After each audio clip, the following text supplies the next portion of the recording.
la ciencia. Esta diapositiva ya lo vimos en las clases anteriores sobre el desarrollo de la ciencia. Por favor, si están grabando, ¿no? El desarrollo de la ciencia se permite gracias a dos elementos característicos.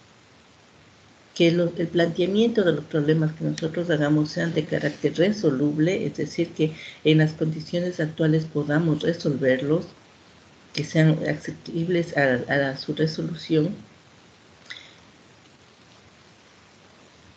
que además se utilice el método científico. Ya habíamos indicado asimismo que el método viene de dos voces griegas, que es meta, que es a lo largo de, y o2, que es camino. Por lo tanto, el método científico es un procedimiento por medio del cual podemos alcanzar un conocimiento objetivo de la realidad. ¿Cuáles son los criterios en que se basa para decir que que sostienen el método científico? Básicamente es la falsabilidad, primero, es decir, que una proposición o enunciado científico es susceptible de ser falsado o refutado. Entonces, una característica muy importante del método científico es que los postulados a los que se llegan pueden ser objeto de su refutación. No todo lo que se ha desarrollado podemos decir que está dicho como ya algo definitorio o absoluto. Siempre hay la susceptibilidad de que haya modificaciones, de que haya mejoras, de que haya nuevos planteamientos, ¿no? Otro elemento del método científico es la replicabilidad. ¿Qué ocurre cuando una experimentación puede repetirse en cualquier lugar y por cualquier persona bajo las mismas condiciones? Eso es un elemento clave del método científico. Replicabilidad, volver a hacerlo por eso es que cuando en los artículos científicos que usted revisó está claramente la metodología y le dicen qué hicieron, con cuánto, todo eso. ¿Por qué? Porque eso da lugar a que cuando una persona quiera repetir lo que hizo algún científico, algún investigador, los resultados tienen que ser iguales. Y eso me permite es posible gracias a la comunicación y publicidad de resultados investigativos, que son los artículos científicos en el caso de ustedes que revisarlo. Que no es autosuficiente, exactamente, el método científico no es autosuficiente, no puede operar sin conocimientos previos. Todo lo que se desarrolle desde el método científico va a requerir de elementos o antecedentes teóricos. La importancia del método científico está dado de que es obviamente muy, muy importante para la ciencia. Ya lo habíamos dicho, que gracias a se permite que se puedan o que la ciencia tenga su desarrollo. Y esto ha involucrado importantes avances en todas las áreas del conocimiento. Y asimismo, estos avances han permitido lo que decíamos en la primera clase, el desarrollo tecnológico, que a su vez implica el desarrollo económico de los pueblos para satisfacer sus necesidades. El método científico nos va a permitir entonces llegar a conclusiones, a teorías que demuestran el proceso investigativo, el proceso de un esfuerzo realizado por personas que quieren llegar a respuestas a sus preguntas. ¿Cuáles son los pasos del método científico? Ustedes, como yo les había dicho, vayan marcando en su artículo científico las partes que los identifican. Y a ellas me refiero que el primer elemento del planteamiento del problema, luego tendríamos, después de que identificamos un problema, el planteamiento de la hipótesis, la comprobación de la hipótesis, los pasos para comprobar la hipótesis y las conclusiones que se llega a base de la discusión de resultados. Entonces, el primer paso, planteamiento del problema, mediante la observación. Mire que tal vez usted no lo puede chequear bien, pero observación aquí está con otro color. ¿Por qué? Porque en la observación, esta observación es una primer elemento que se lo realiza que llama nuestra atención. Es una observación espontánea, algo que de un evento, de un fenómeno que nos llama la atención y se induce a la pregunta del por qué. De ahí que cuando encontramos nosotros en un artículo científico el relato, la descripción de un problema, muy bien puede concluir toda esta descripción con una interrogante o pregunta de investigación. ¿Por qué hierve el agua en Quito a tantos grados centígrados? ¿O cómo afecta la utilización de un solvente en la extracción de un extracto? ¿O cómo afecta el tiempo en la evaporación del agua? Es un porqué, es una duda. Es una duda, pero esta duda tiene que tener un carácter de resolubilidad. Es decir, como ya les dije, que pueda resolverse. Por más que digamos, ¿será verdad que en Marte hubo vida en algún momento? ¿Cómo lo vamos nosotros en nuestras condiciones? Hablo de nosotros como investigadores. ¿Cómo lo vamos a resolver? Y que sea un problema muy concreto, es decir, algo específico, particularizado, muy específico, muy concreto. El segundo paso es la formulación de la hipótesis. Y la formulación de la hipótesis está dada en tanto y cuanto ya hicimos nosotros una pregunta, que era en el planteamiento del problema, la pregunta de investigación. Es decir, eso que nos induce a dar una respuesta. Y exactamente la formulación de la hipótesis es una respuesta. Una respuesta que implica una suposición, una tentativa de solución a ese problema. Es una respuesta. No, la hipótesis nunca es una pregunta, porque la pregunta es el problema. Entonces la hipótesis siempre va a ser la respuesta al problema y básicamente esta respuesta tiene que llevar a comprobaciones. Problema, al niño le duele. ¿Por qué le duele al niño la barriga? La formulación de la hipótesis muy bien podría ser: el niño comió muchos dulces y por eso tiene el dolor de barriga. Es una hipótesis, es decir, una respuesta tentativa a un problema. Ahora podemos comprobar. El siguiente paso es entrar en el proceso de la comprobación de esta hipótesis. Y se lo realiza mediante la reunión de datos, mediante la obtención de toda la información que nosotros tenemos. Ahí podemos nosotros hacer cuestionarios, nosotros podemos hacer observaciones, ¿no es cierto?, en el laboratorio, ver cómo está afectando los días en la evaporación. Estoy poniendo un ejemplo muy simple. Entonces, cada día que vamos viendo qué es lo que está sucediendo, vamos nosotros registrando. Entonces, reunimos datos para que con estos datos, o en el caso del niño que estaba hablando que por qué le duele la barriga, la hipótesis porque comió muchos dulces, ahora comprobemos. Entonces resulta que buscamos datos, vemos si es que realmente cuántos comió, qué comió, cuándo comió esos dulces, o simplemente no comió. Y confrontamos los resultados de nuestra hipótesis. Y lo hacemos mediante la comprobación científica, se le hace mediante observación científica o experimentación científica. La observación, como les decía, es cuando en estudios que ya los vimos en diseños longitudinales o transeccionales, que en este caso el investigador mira los resultados y no hay manipulación. ¿Ok? Entonces, pero esta observación es científica, en la cual utiliza ciertos instrumentos para recolectar la información y eso le va a permitir medir sus variables.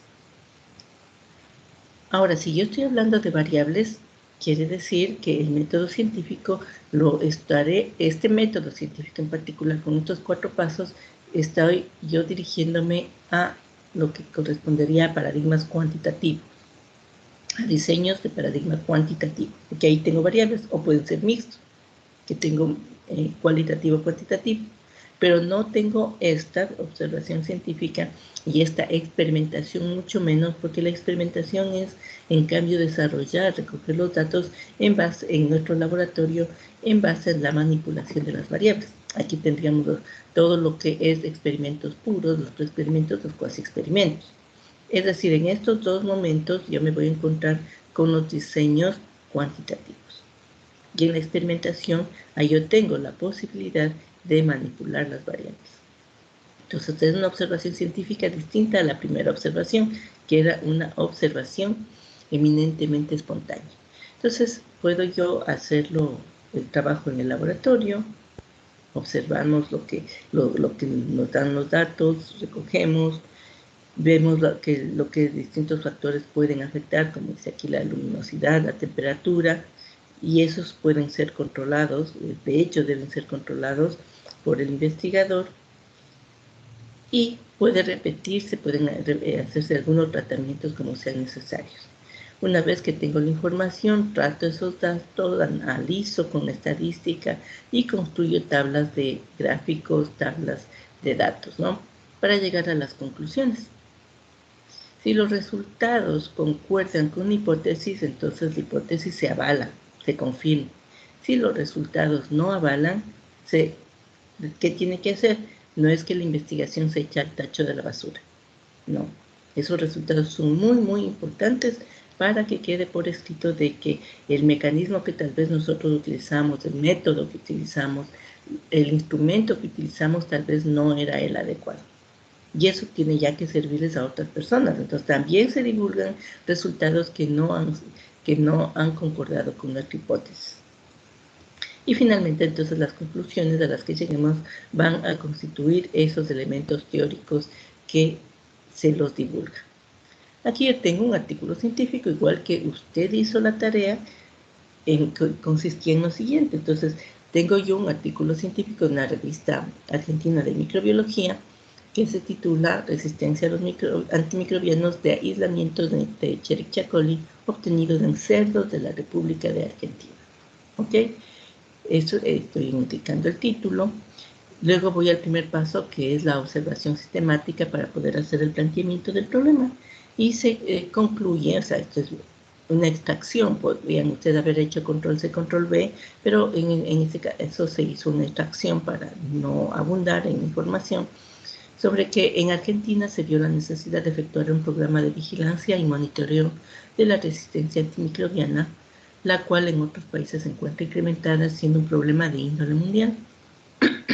Además, en muchas granjas se emplean antimicrobianos de forma profiláctica a los animales y esto está generando resistencia. Por lo tanto, la pregunta que surgió, la pregunta de investigación, ese gran interrogante es ¿qué factores o qué factor influye sobre la distribución fenotípica de resistencia bacteriana a antimicrobianos?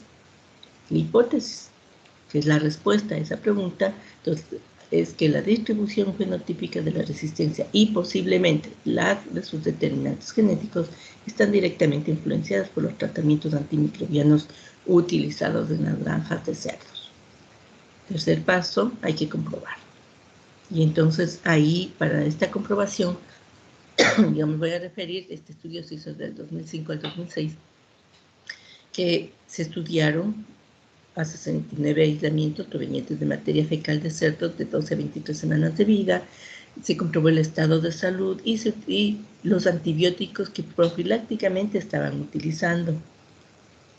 Entonces, con estos datos, con estos elementos previos que serían nuestras variables, en las cuales las vamos a manipular, entonces se procedió a la siembra de las muestras, a la incubación de las placas, se replicó una colonia de sospechosas de Escherichia coli, se realizó el método de fusión de agar y se analizó la sensibilidad, se probó en estas placas, en estas muestras, las distintas concentraciones de los antimicrobianos y se definió como multiresistente aquel aislamiento que presentó resistencia a 4 o más familias de antimicrobianos.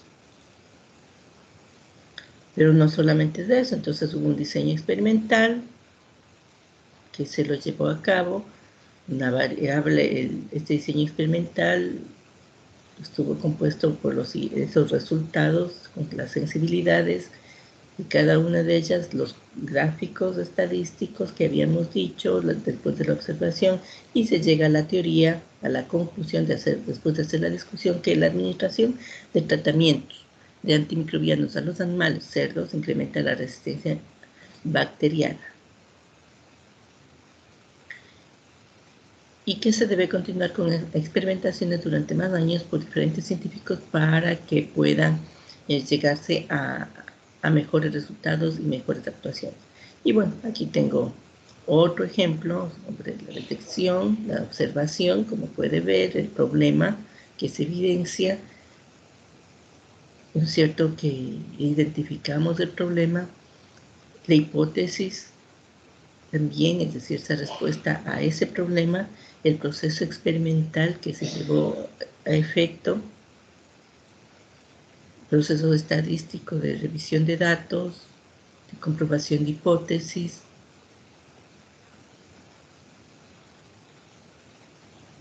muestras, cultivos de otro estudio similar al anterior, estas muestras, pero realizado en muestras clínicas de pacientes,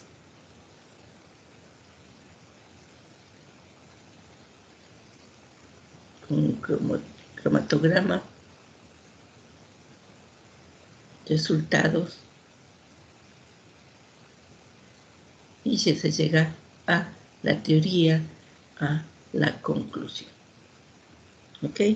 Entonces, como puede ver, estos son los pasos del método científico aplicados a un artículo científico. No sé si tiene alguna pregunta. Leslie López, ¿alguna pregunta?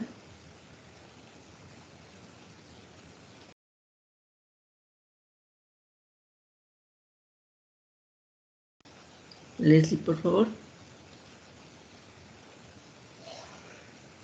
No, profe, no.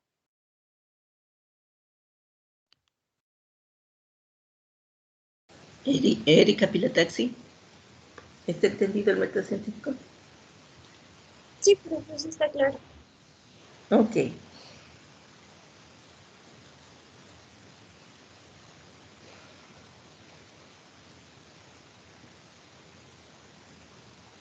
Ok. Listo, chicos, entonces ya me dicen que no hay problema. Ahora sí quiero ver los resultados de sus trabajos. Quiero que ustedes me compartan los resultados de sus trabajos, por favor. Vamos con el grupo número 1.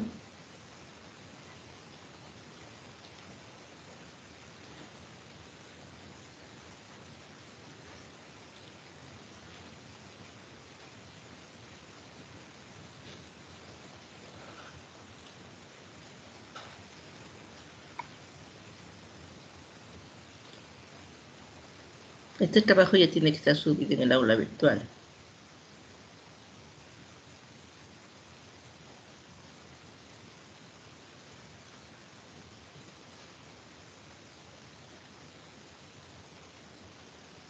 ¿Qué fue, chicos? Buenos días, profe. Ya le comparto la pantalla. Ya, Se está ok. cargando.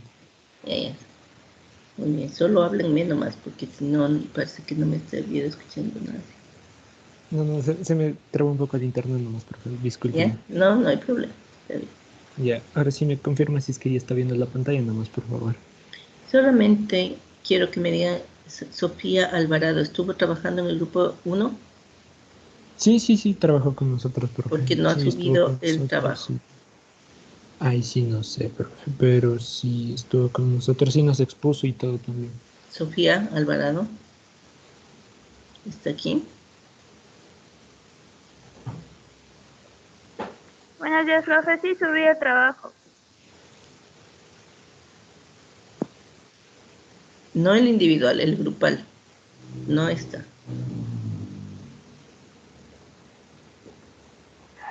No está el grupal, por favor.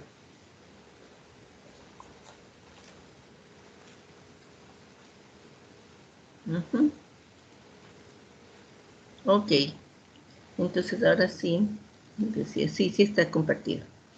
Ya, profe. Sigue, por favor.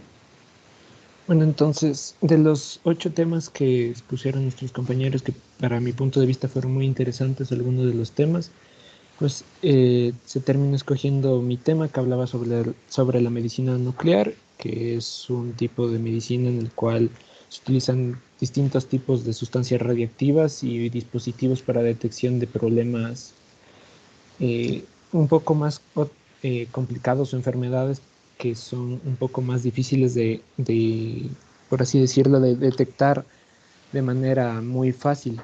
Entonces, y para poder tratarlos de manera más temprana y poder diagnosticar y poder tratar estas enfermedades. Eso es lo que nos hablaba en el planteamiento del problema. En la hipótesis nos decía que el objetivo de este estudio es determinar la frecuencia que han habido sobre estudios anteriores y el impacto que tuvo algunas publicaciones y cómo se utilizó esta medicina nuclear entre los años 1964 y entre el 2015. En la comprobación de la hipótesis se realizó algunas búsquedas bibliográficas algunas ¿cómo es? Búsquedas bibliográficas en Cielo, en PubMed, en repositorios internacionales, académicos, de algunas universidades y también se realizaron aspectos adicionales como cuáles son los procedimientos que se realizan, qué tipo de medicinas, cómo se realiza este tipo de detección de estas enfermedades, cómo se aplican, que si es que son 100% eficaces, si es que no son muy eficaces y si es que los autores recomiendan este tipo de medicina. Y las conclusiones de esto es que se llegaron a ver que algunos autores determinan que sí ayuda bastante a la detección de algunas enfermedades y que ayudan a que estas enfermedades puedan, por así decirlo, combatirlas y evitar que sea muy complicado una enfermedad a futuro. Entonces, entre esas está la gammagrafía ósea, que es un procedimiento que se utiliza mucho en verdad en este tipo de medicina nuclear. También el ganglio centinela y la perfusión miocardia, que están con un 8.6% de procedimientos usados y que han dado unos resultados muy eficaces y muy importantes para las personas con enfermedades. Aparte de eso, también se ha visto que con esta innovación de la medicina nuclear se ha detectado también, se ha podido realizar y detectar muy tempranamente el cáncer de mama, el cáncer de tiroides y enfermedades coronarias y también algunas especialidades como la oncología y la cardiología. Entonces, para todo el grupo fue un tema muy interesante porque pues es una medicina que no se escucha muy comúnmente, pero al parecer sí da resultados muy eficaces al momento de tratar ciertas enfermedades y que se pueden detectar muy tempranamente para que en un futuro la persona tenga una vida de una mejor calidad de vida, por así Ok, decirlo. muchas gracias. Solamente tengo yo aquí un problema con este artículo, y es que no se aplica el método científico que compruebe esto.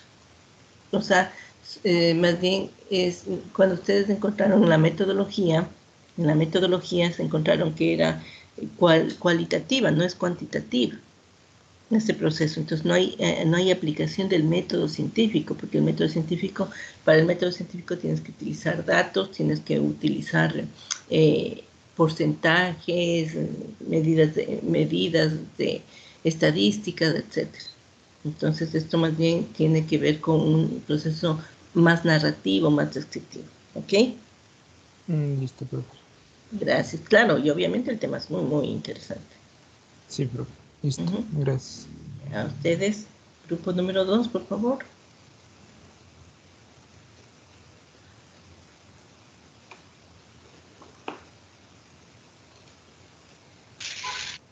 Ya, bueno, nosotros somos de grupo 2 y el artículo que elegimos para la presentación es una dieta del ADN en forma con unas calorías. Ya. Para el planteamiento del problema, tenemos que el estado nutricional de las células puede influir en su respuesta al ADN dañino. Para el planteamiento de la hipótesis, tenemos analizar la influencia del estado nutricional en respuesta del ADN. Por lo cual, en el Centro de Biología Molecular de la Universidad de Heidelberg, pretende que, mediante la investigación sobre las células de la levadura, determinar la relación entre nutrientes, la afectación en los mecanismos de reparación y vigilancia, o también conocidos puntos de control del ADN, y las nuevas estrategias para mejorar las terapias contra el cáncer, es decir, la calidad de su ADN. Para la comprobación de la hipótesis tenemos tres. La primera es la cantidad de nutrientes en el entorno celular. Es un factor importante que influye en este proceso, ya que cuando las células con daño en el ADN se exponen a bajos niveles de nutrientes, no se adaptan y en cambio permanecen completamente detenidas con un punto de control activo. La segunda es, las células que se encuentran en condiciones de bajos nutrientes terminan siendo mucho más viables, probablemente porque han esperado a que se repare el ADN dañado antes de comenzar a dividirse nuevamente. Y como tercero, las células con daño en el ADN no se adaptan y mantienen detenido el punto de control activo, por lo cual se trataron con el fármaco de rapamicina, el cual inhibe la señalización metabólica e limita la falta de nutrientes. Aquí hay un paréntesis como para entender es que las células pueden apagar el punto de control al aumentar el tiempo disponible para la reparación, mientras que al mismo tiempo evitan que el ADN dañado pase a las células recién creadas, por lo cual el Dr. Luke en el 2014 explica que los altos niveles de nutrientes están empujando a las células a crecer y proliferarse, incluso, incluso cuando las células no deberían hacerlo, por ejemplo, cuando están con el ADN dañado. Las condiciones de bajos nutrientes probablemente aseguren que las células solo arriesguen dividirse cuando el ADN haya sido completamente reparado. Como conclusión tenemos que finalmente se ha demostrado que la falta de nutrientes o el tratamiento con rapamicina puede prolongar la vida útil de las células, ya que cuando las mismas cumplen un papel de vital importancia debido a que contienen toda la información necesaria para el funcionamiento. También mejora la eficiencia en algunos tipos de quimioterapia. De aquí podemos observar que está la bibliografía. Muchas gracias. Ok. Me hubiera encantado que se revise procesos estadísticos, procesos matemáticos para verificar hipótesis, porque es la manera, ¿no? Muy listo, pero muchas gracias. Siguiente grupo, por favor. Buenos días. El grupo 3 escogió el tema sobre la obesidad infantil y sus características antropométricas y bioquímicas. Como planteamiento de problema, obtendremos que la obesidad ha sido reconocida por la Organización Mundial de la Salud como un problema de la salud pública y sus implicaciones en una asociación con las dislipidemias, como es hipertensión, diabetes, mellitus tipo 2 y algunos tipos de cánceres. Así lo han determinado. Y no existe tanto información de los niños como en de los adultos, y el hecho de que la gran cantidad de los niños siguen siendo obesos como adultos y las condiciones que se dan con el fenómeno de la transición nutricional permiten pensar que el problema va a ser mucho mayor en un futuro, por lo que corresponde elaborar estrategias preventivas, promocionales, y también se menciona que la obesidad está asociada con los trastornos de lípidos, del cual empeora el pronóstico. Uno de los problemas es que la población general considera que las dislipidemias como enfermedad solamente de adultos. Como el planteamiento de la hipótesis, se dice que el objetivo del estudio es conocer las relaciones antropométricas y bioquímicas del niño obeso, como también la prevalencia de las dislipidemias y su respectiva asociación. Como para la comprobación de la hipótesis se realizó el estudio de 50 niños y adolescentes de entre 6 a 18 años que concurrieron en el servicio de endocrinología del Hospital Nacional del 2 de Mayo a consultar por su obesidad. En el primer semestre del año 2001, el 50% corresponde a cada género.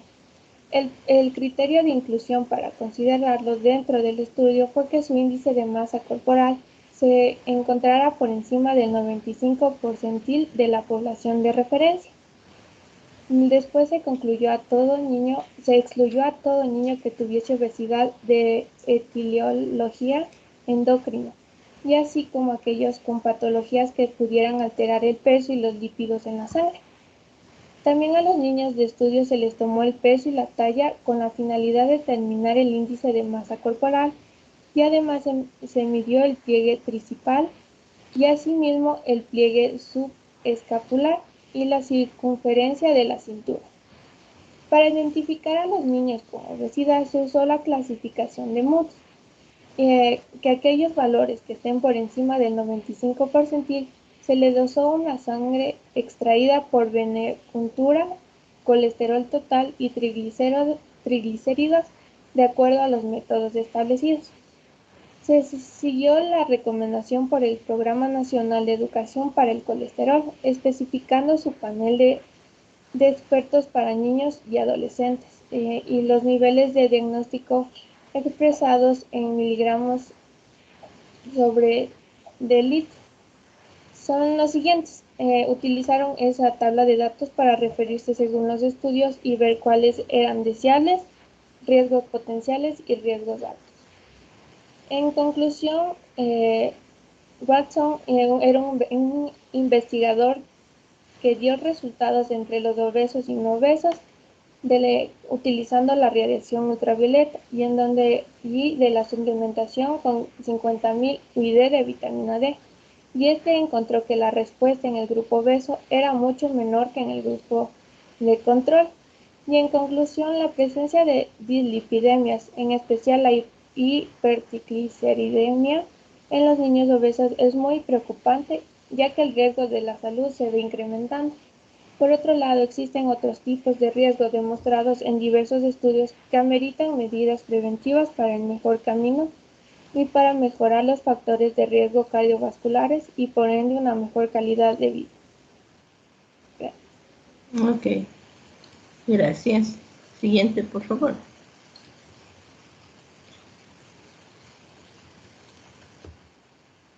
Tenían que tratarle un poquito más para poder presentarlo, ¿no? Siguiente, por favor. Buenos días, profe. ¿Me confirma si está viendo la pantalla, por favor? Sí. Ok. Bueno, buenos días, disculpe. El tema que escogimos es...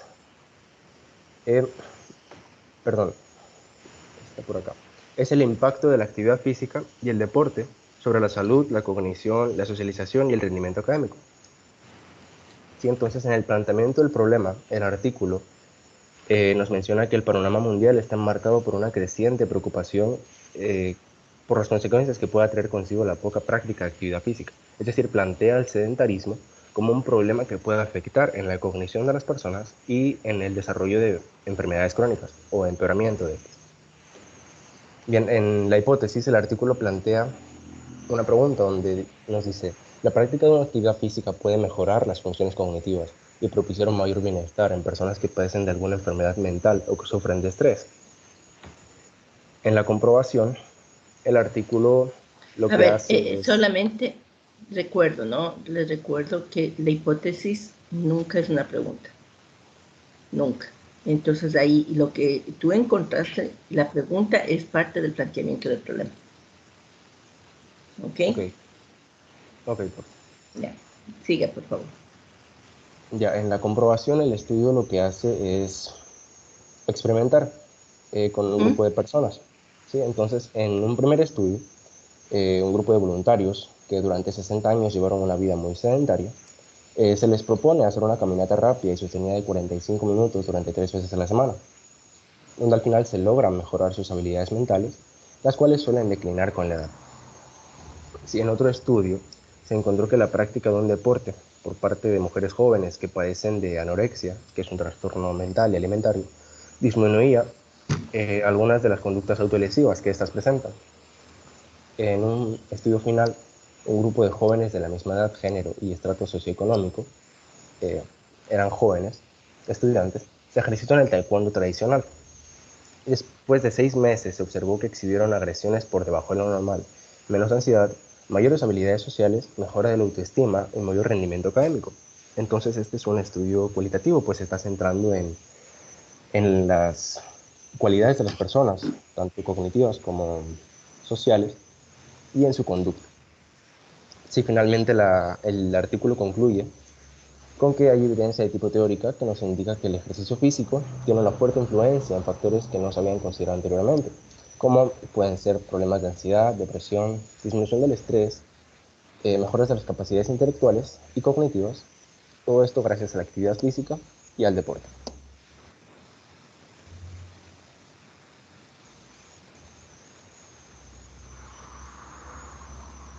Ok. Pero dice Sí. que hay evidencia de tipo teórica, ¿no es cierto? Uh-huh. Teórica. Regrésale un poquito, por favor. Arriba. Sí, sí. Uh-huh. Verán, ¿qué es lo que estoy viendo en sus trabajos? Es el hecho de que nos falta la parte de la comprobación de la hipótesis, para lo cual necesitamos que se seleccionen artículos científicos que realmente se aplique el método científico. Y estos son eminentemente, como yo les dije hace un momento, los estudios cuantitativos. Porque ciertos estudios dicen, observan que un grupo de voluntarios, no me dicen el estudio, o sea, no es lo mismo decir, a ver, en un estudio tomaron a 60 personas, como en el caso anterior, 60 personas, les hicieron este otro, y ya, tuvieron estos resultados, sino que son elementos más bien de revisiones teóricas de antecedentes. Esa es la recomendación, y yo ya les puse los ejemplos que hoy les presenté para que se puedan evidenciar esas partes del método científico. ¿Ok? Gracias. Ok, profe, gracias. Digamos.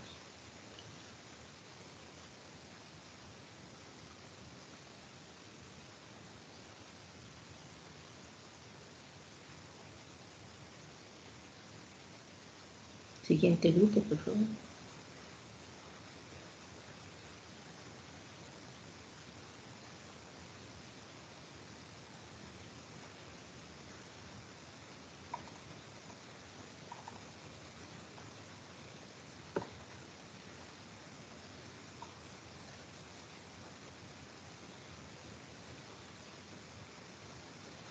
¿Qué pasó con el siguiente grupo?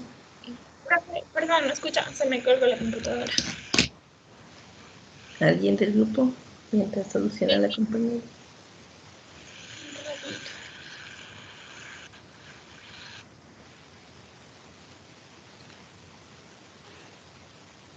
Ahí se ve. Ahí sí. Sí se ve. Ya.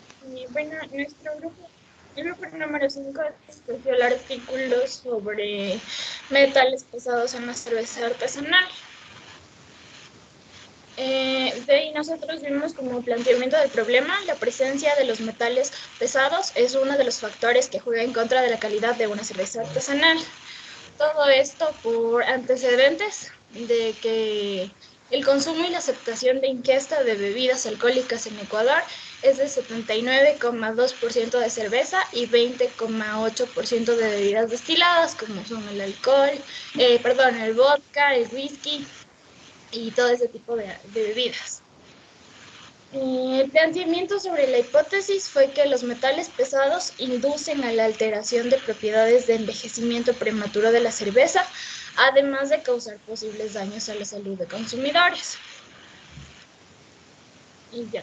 Y en la comprobación de hipótesis pusimos resumido porque se hizo experimentaciones con tablas sobre estudio y aplicación de métodos de detección de metales pesados como la espectrofotometría de absorción, espectroscopía de absorción, polarografía, que es una redisolución anódica, y entre otros. Todo esto, con todos estos métodos se hizo una recolección y un análisis de datos. Estos fueron en algunas tablas. Sí, sin embargo, ya para esto también se hizo con una comparación de datos con respecto a la producción de la cerveza industrial, ya que a la cerveza artesanal se le llama microcervecería y se ha considerado que hay 55 microcervecerías en el Ecuador. Mm, un momentito. Ya, y luego también se hizo una valoración con las concentraciones de metales pesados en cervezas artesanales y los efectos pesados en la cerveza. Ya, y para las conclusiones y la teoría, se dice que los metales pesados son elementos químicos que poseen alta densidad, mayor a 4 gramos centímetros a la menos 1, y son tóxicos en concentraciones bajas. Atraen mayores riesgos durante su producción por la falta de control sanitario. Principalmente se han encontrado al zinc, plomo, hierro, cobre y cadmio, los cuales se consideran potencialmente peligrosos y contaminantes para la salud si sus niveles de ingesta sobrepasan a los niveles tolerables. Y uno de los ejemplos que nos dieron es que el cobre es un micronutriente esencial que se encuentra presente entre 50 y 125 miligramos en la persona adulta. Y este porcentaje es bueno, el 60% forma parte del esqueleto. Entonces, ese metal encontrado sería bueno para el ser humano, pero a diferencia del plomo, que se puede dar un envenenamiento agudo y este puede causar pérdida de apetito, náuseas, fatiga, anemia y al final puede causar un envenenamiento crónico a largo plazo. Y este perjudica a varios sistemas, como son el sistema renal, el hematopoyético, que está vinculado con la sangre, el sistema reproductor y el sistema nervioso. Las tablas no les pusimos porque eran bastantes. Claro, yo entiendo. Ok. Y como se puede ver, o sea, el hecho de que se trabaje con objetos, que es la cerveza en este caso, y la búsqueda de estos metales, la presencia, entonces ya me permite aplicar el método científico, porque el método científico está asociado al conocimiento científico del paradigma cuantitativo. Entonces es más fácil que trabajar con personas. ¿Ok? Muy bien, gracias. Siguiente grupo. Buenos días, profe. Disculpe, ahí se ve. Sí puedo yo ver. Ya. Perdón. Ya. El tema del artículo a presentar es el impacto y producción científica sobre la medicina nuclear en Perú en el estudio bibliométrico. Como planteamiento sobre el problema nos hicimos una pregunta de por qué las publicaciones científicas son una buena técnica para mejorar nuestro conocimiento en medicina nuclear, sabiendo que la medicina nuclear es la especialidad médica que mediante la señal emitida por sustancias radiactivas introducidas en el cuerpo humano y un dispositivo de detención externa provee imágenes detalladas acerca de la función de un órgano y de los procesos químicos y biológicos originarios pertenecientes a la actividad celular de este. Por tanto, se realiza la hipótesis de determinar la frecuencia, redes de colaboración y el impacto de las publicaciones científicas peruanas en medicina nuclear entre los años de 1964 y 2015, donde se pudo comprobar a través de un estudio descriptivo y bibliométrico que se encontraron alrededor de 58 publicaciones con una tendencia creciente hasta el año 2009, donde el acta canceriológica e informe científico-tecnológico fueron las revistas donde se encontró mayor frecuencia de publicaciones. Un 95% fueron en español y un promedio de autores fue de un 5%. El 62,1% fueron artículos originales y en cuanto al procedimiento más usado fue gammagrafía ósea con un 20,7% y un 75,9%. El autor principal fue un médico especialista en medicina nuclear, donde el 17,5% de las publicaciones fueron citadas al menos una vez. Estos resultados se lograron gracias a la fuerte colaboración institucional cerrada entre el Instituto Peruano de Energía Nuclear y el Instituto Peruano de Enfermedades Neoplásticas. Aquí se realizaron tablas estadísticas para sacar cada porcentaje. En cuanto a las conclusiones, es que la evolución de publicaciones científicas peruanas en el campo de la medicina nuclear durante los últimos 50 años muestra un perfil aún limitado en cuanto a su número e impacto, a pesar de ser una especialidad en desarrollo reciente con la incorporación pública y privada de equipos híbridos en los últimos 5 años. De esta manera, la medicina nuclear ayuda a diagnosticar y tratar enfermedades de manera temprana, por lo que se recomienda crear y fortalecer una cultura de publicación en revistas indizadas entre las unidades y su personal en formación. Listo. Ok, muchas gracias. Lo mismo que los grupos anteriores son estudios teóricos, no experimentales, ¿no? Gracias. El último grupo. Buen día, profesora. ¿Sí puede visualizar mi pantalla? ¿Sí? Ya, buen día. Nosotros somos el grupo número 7 y el artículo que escogimos es la prevalencia de parásitos intestinales en niños del área en niños del área metropolitana de Barranquilla, Colombia. Como podemos observar, está delimitado a cierta área. La descripción del problema o situación que provoca el estudio es que los parásitos intestinales constituyen un importante problema de salud pública.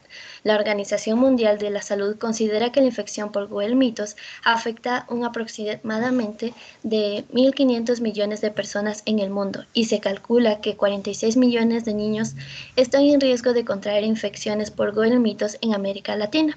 Por lo tanto, ¿qué se pretende probar? Determinar la prevalencia del parasitivismo intestinal en niños menores de 10 años de 3 poblaciones pertenecientes del área metropolitana de Barranquilla, Colombia.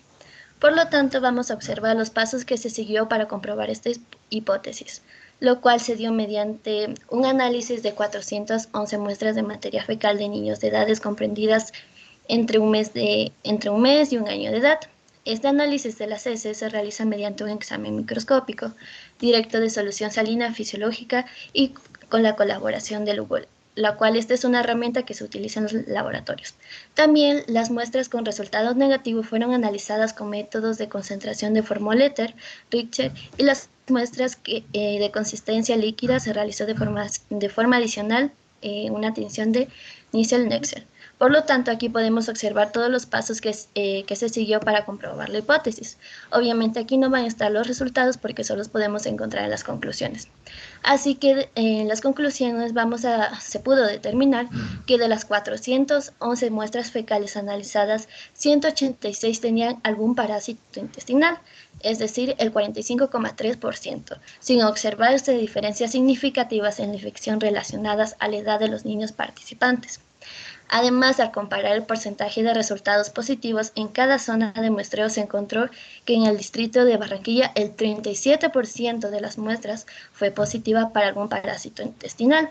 Es decir, que además de los Goel-mitos, existían muchos más parásitos, donde también se puede concluir que la alta prevalencia de estos parásitos en los niños plantearía realizar programas de vigilancia y control a toda la población a nivel local. También hace evidente la urgencia de crear estrategias para mejorar el saneamiento básico y la educación sanitaria como ejes fundamentales en el control de la parasitosis. Gracias.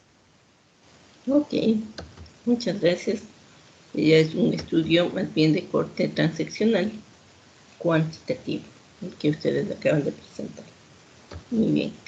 Bueno, con esto estaríamos concluyendo esta unidad.